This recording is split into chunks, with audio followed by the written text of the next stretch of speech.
hay algunos factores que pueden modificar o pueden cambiar la solubilidad de las sustancias, ¿no?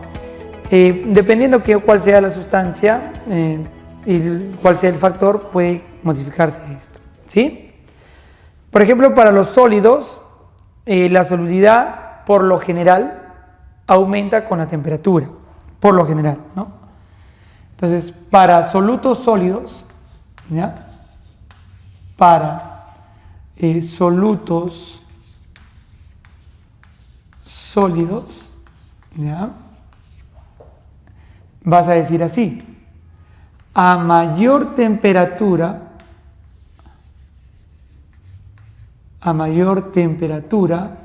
T, ¿cierto? Entonces, mayor será la solubilidad. ¿Ya? Muy bien, entonces, a mayor temperatura, mayor será la solubilidad. Esto para los solutos sólidos, ¿no? En general, la solubilidad de los solutos sólidos aumenta con la temperatura. Muy bien. Es decir, está en una relación directa. En general. Por ejemplo, aquí, ¿no? El cloruro de calcio, nitrato de potasio, clorato de potasio, cloruro de sodio, todos sus curvas, ¿no? Son crecientes en relación a la temperatura. Mayor temperatura, mayor solubilidad. Sin embargo, hay algunos casos excepcionales como el seleniato de cerio, ¿no? ¿Cierto? Seleniato de cerio, ¿no? Que es un compuesto que en vez de aumentar la solubilidad, disminuye con la temperatura, ¿no? Pero es un caso excepcional, ¿no? Generalmente no creo que pregunten los casos excepcionales, dado que son muy poquitos y no son tan comunes, ¿no? No son tan comunes, ¿ya? Entonces, cuando tengamos solutos sólidos, eso es lo que va a cumplir, ¿no? Entonces, mira, eso quiere decir que si tú, por ejemplo, elevas la temperatura a una cierta temperatura, tú elevas la temperatura mucho más de lo que tenías inicialmente de una solución, entonces puede disolver un poco más de soluto. Y luego, si lo enfrías, ese soluto, ¿qué ocurrirá? Va a precipitar, ¿no? Muy bien. Entonces, mira, con esto nosotros podemos formar la solución sobresaturada. Mira, formación, con esto se puede entender, ¿eh? Formación, ¿ya? De la solución sobresaturada.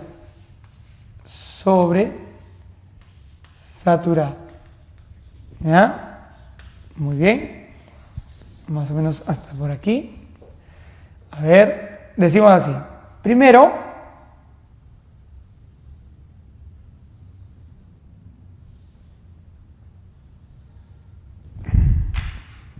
tenemos a una cierta temperatura, ¿no? Una cantidad de solución, pero que haya precipitado. Quiere decir que ha formado una suspensión. ¿Ves? Entonces, supongamos nada más a 20 grados Celsius. Entonces, sin aumentar la cantidad de solvente, lo que yo puedo hacer es lo siguiente, ¿no?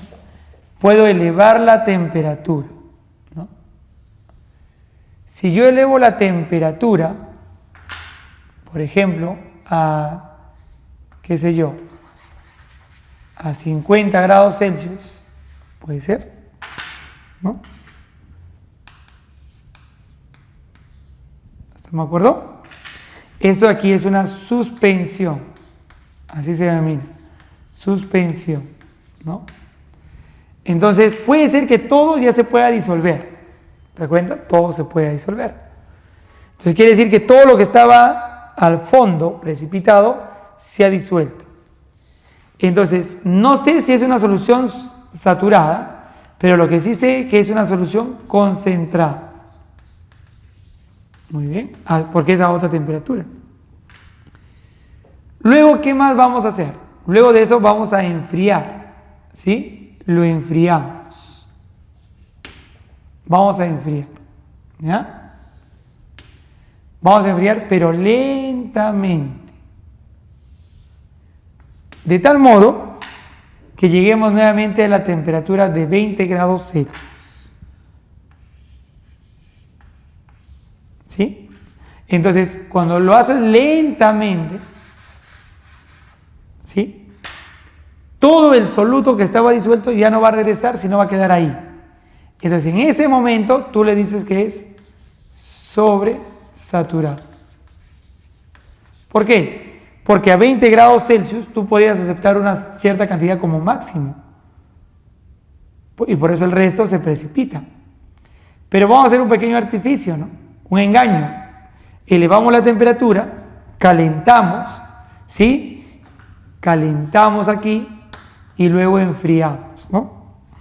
Decimos eso. Calentamos y luego enfriamos. Pero al enfriar, ¿no?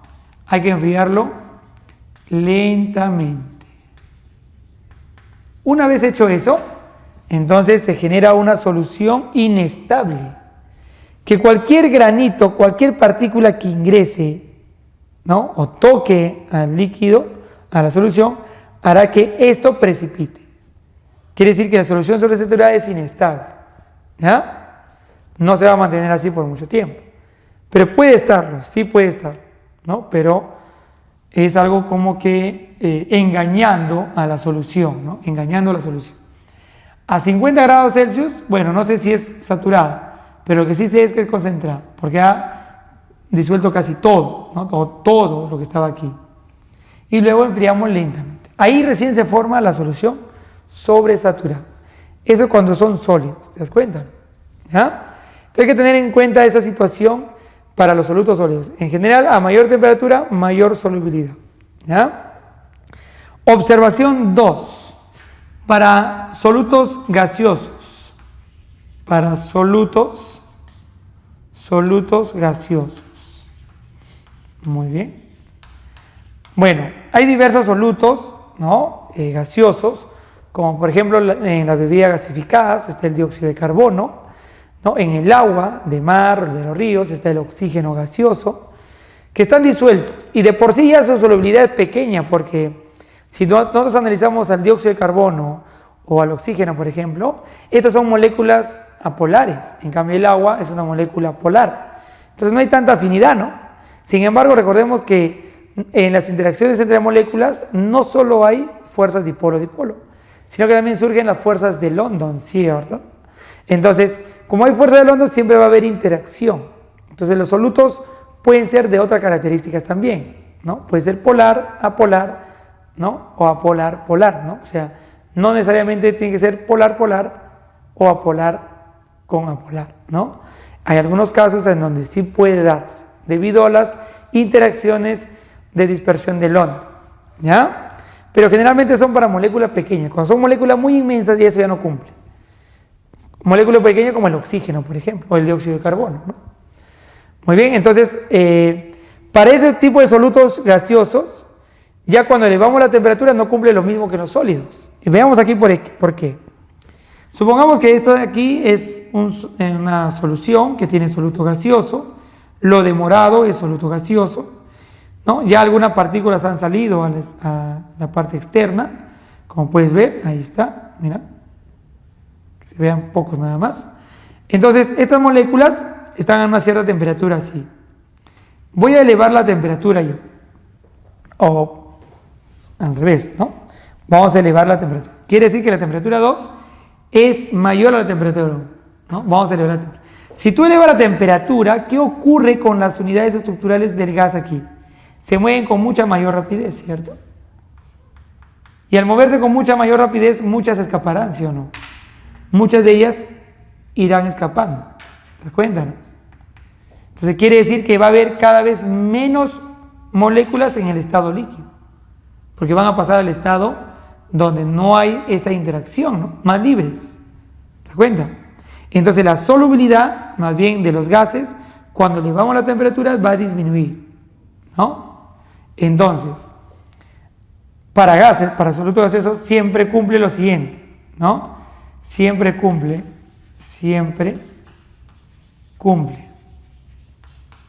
¿ya? Que a mayor temperatura, entonces, menor será ¿qué cosa? La solubilidad. ¿Te das cuenta? Muy bien. Entonces, a mayor temperatura, menor será la solubilidad. Relación inversa. Muy bien. Actualmente el planeta Tierra sufre de calentamiento global, ¿no? El calentamiento global no es malo, es algo vital para el planeta Tierra. El problema es el exceso de ese calentamiento global, ¿no? Una de las causas que genera el calentamiento global es, por ejemplo, el calentamiento de las aguas. Cuando hay un calentamiento de las aguas, entonces la solubilidad de por sí que ya era baja del oxígeno, disminuye aún más. Quiere decir que escapa mucha más moléculas de oxígeno. Por lo tanto, la vida que hay dentro del agua ya no se podrá dar, dado que hay cada vez menos oxígeno. ¿Sí?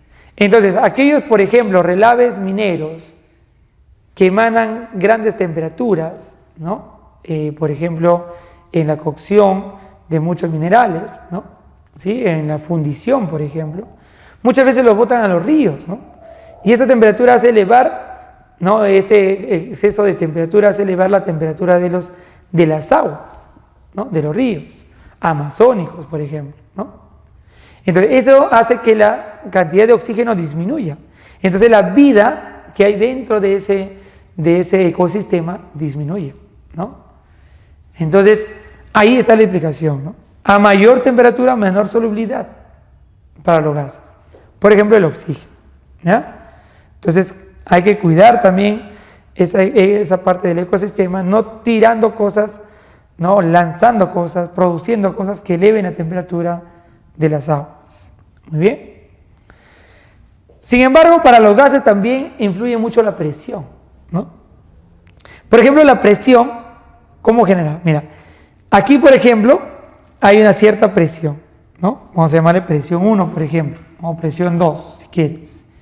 Y acá presión 1. Vamos a suponer que la presión, ¿no? Que la presión de 2, ¿ya? Es menor a la presión de 1. Así ve. Entonces quiere decir que aquí vamos a presionar mucho más, ¿no? ¿Viste? Acá hay una cierta presión, hay unas ciertas moléculas, pero si tú presionas más, ¿qué pasa con las moléculas ahora del gas? ¿No? Las moléculas del gas van a querer bajar y disolverse dentro del líquido.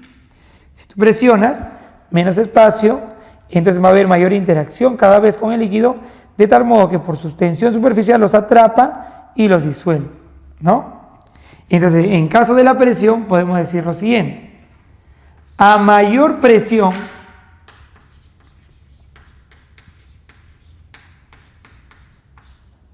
¿qué va a ocurrir con la solubilidad?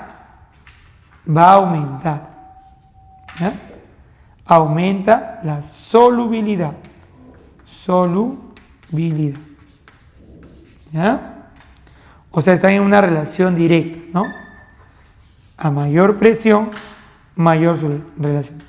Ahora, la presión no genera ningún cambio en los solutos sólidos, no es que son incompresibles, ¿no? Los líquidos y sólidos son incompresibles. Entonces, el efecto de la presión, o mejor dicho, la presión, el factor de la presión no genera ningún efecto sobre solutos sólidos. Solo puede generar un efecto sobre solutos gaseosos, como lo podemos ver aquí. Muy bien, entonces ya hemos visto los factores que modifican a la solubilidad de las sustancias, que es básicamente una forma de concentración máxima, ¿no? Para soluciones saturadas. Muy bien, ahora sí pasamos a los problemas de la práctica dirigida.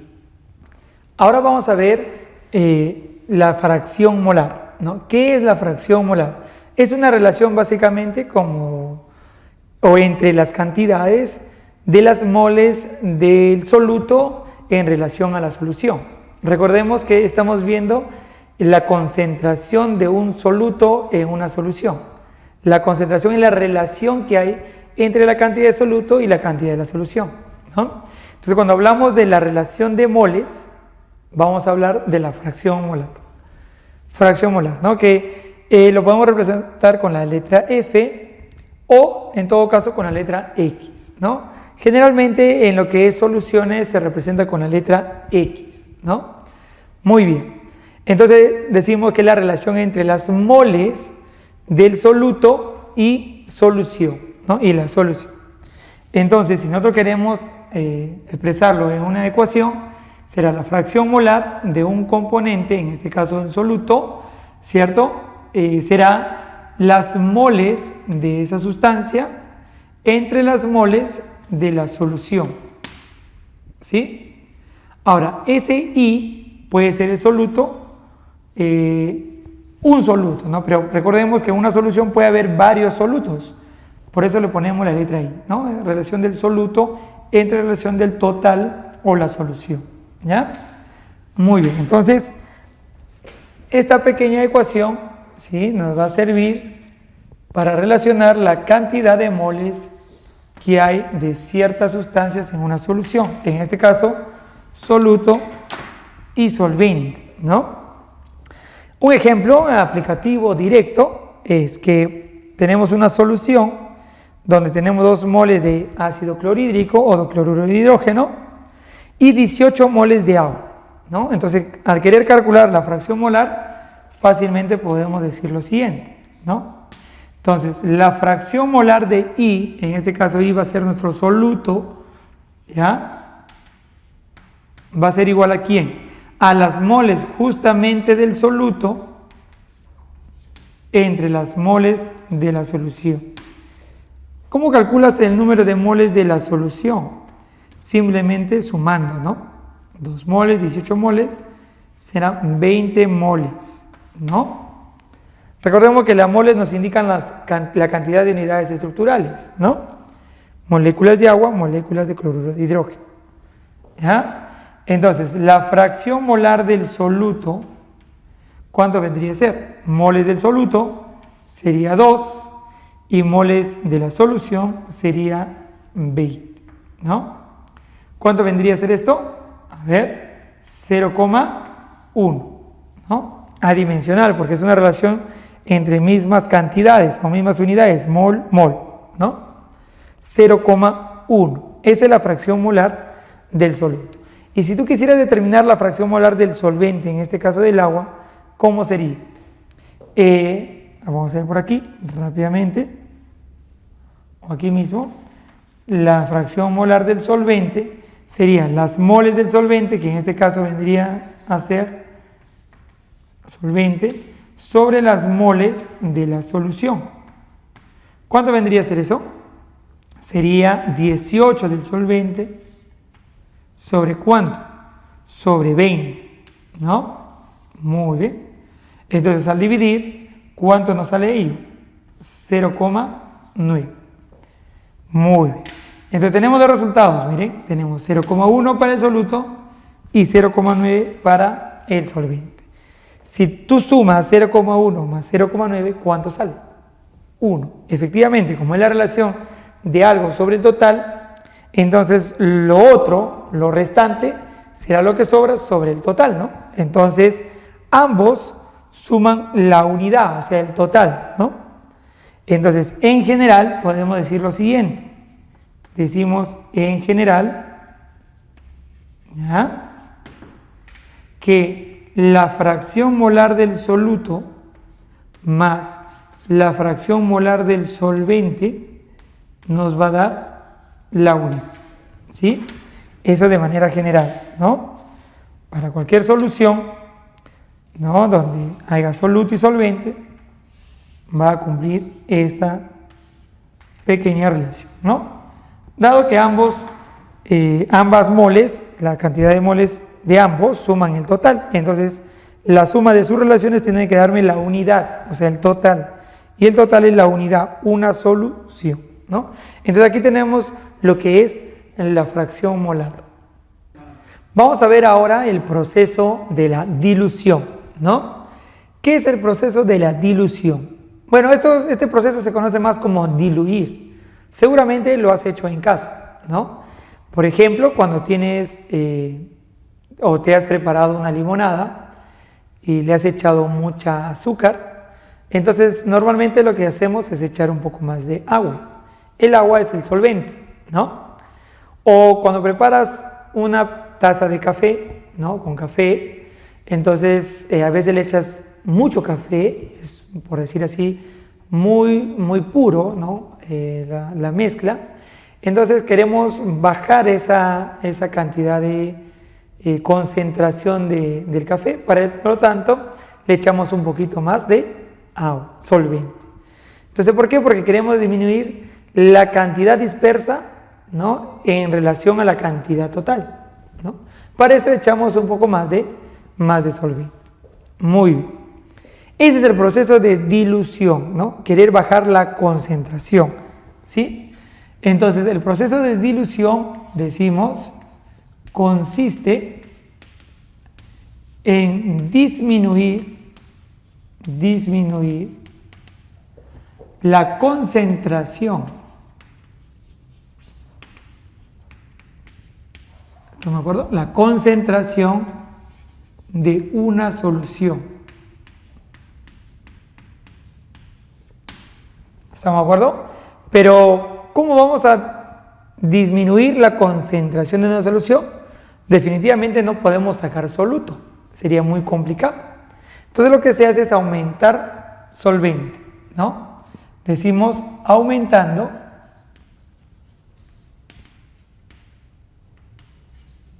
más solvente.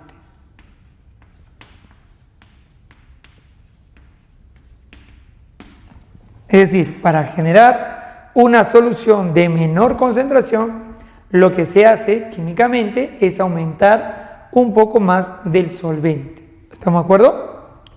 Vamos a hacer un ejemplo aplicativo rápidamente para ver esta cuestión. ¿Sí? Miren, aquí tenemos un poco de solución de hidróxido de sodio, 2 molar, ¿no? Un volumen de 50 mililitros, una pequeña cantidad. ¿Ya? Y lo que vamos a hacer es echarle agua, 150 mililitros de agua. Ahí está. Eso es lo que vamos a hacer. Vamos a verter un poco de agua, 150 mililitros. Muy bien.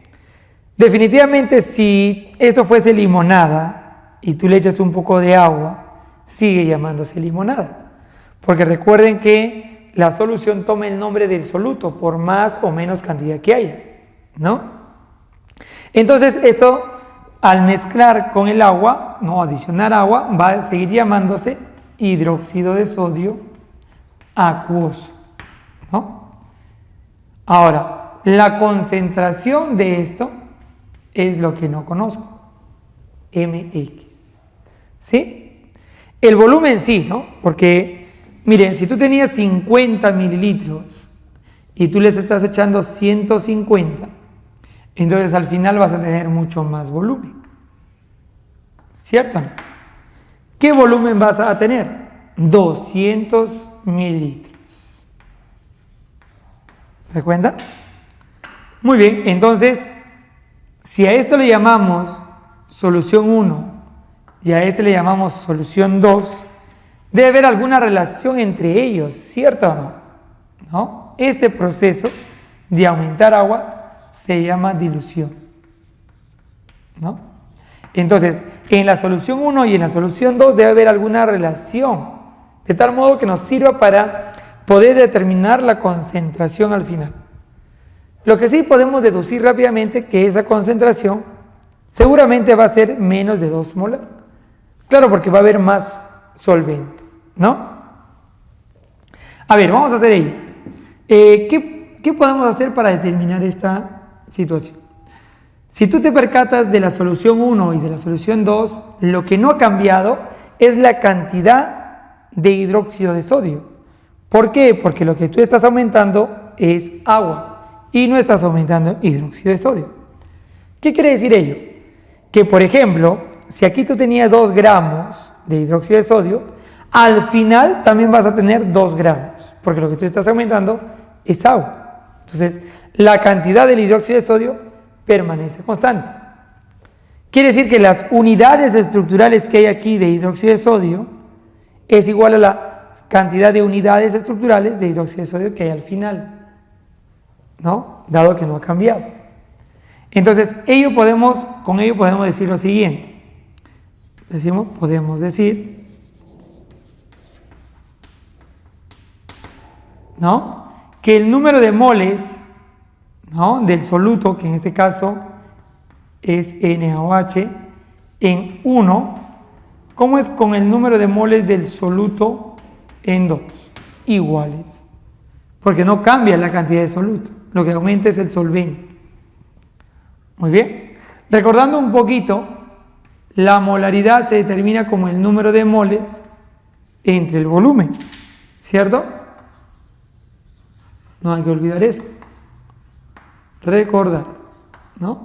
Entonces, si tú quieres determinar el número de moles, el volumen pasaría a multiplicar a la molaridad. Entonces tendríamos en esta pequeña solución, esta pequeña cantidad de solución, ¿cómo determinarías el número de moles? Su molaridad por su volumen. Entonces esto sería molaridad 1 por volumen 1. Y eso vendría a ser igual al número de moles que hay en 2. Y eso también se determina como molaridad 2 por volumen 2, ¿no? Entonces, cuando hablas de dilución, entonces puedes aplicar esta pequeña ecuación, aunque se te recomienda siempre interpretarla, ¿no? ¿Están de acuerdo? Como lo estoy haciendo yo. Para calcular la concentración final. Entonces, la molaridad 1, ¿cuánto es? 2. El volumen, recuerda que tiene que estar en litros. Sin embargo, aquí puedes todavía utilizar en mililitros. Porque si tienes mililitros acá y mililitros al otro lado, lo cancelas. Entonces acá tendría 50 mililitros. Sería lo más correcto pasarlo a mililitros, pero al indicar el M, estás diciendo 10 a la menos 3. Y este es igual a la molaridad 2, que justamente es la molaridad que necesito, por su volumen 2, que es 200. Y también lo indico como mililitros. Como te puedes percatar, ese mililitro con ese mililitro se va a cancelar. Entonces, la molaridad X, ¿cuánto vendría a ser? 100 entre 200, 0,5 molar. Entonces, la respuesta es coherente, definitivamente que sí, porque al inicio era 2 y ahora es mucho menor, y definitivamente porque le estamos aumentando más soluto. Estamos diluyendo la solución, ¿sí? El 0,5 está en mucho menor proporción al 2, porque estás echando mucho más volumen que de la solución del solvente, ¿no? El solvente 150, mira acá está 50, por lo tanto va a disminuir en gran cantidad su concentración, ¿no? Entonces así vas a trabajar el proceso de dilución.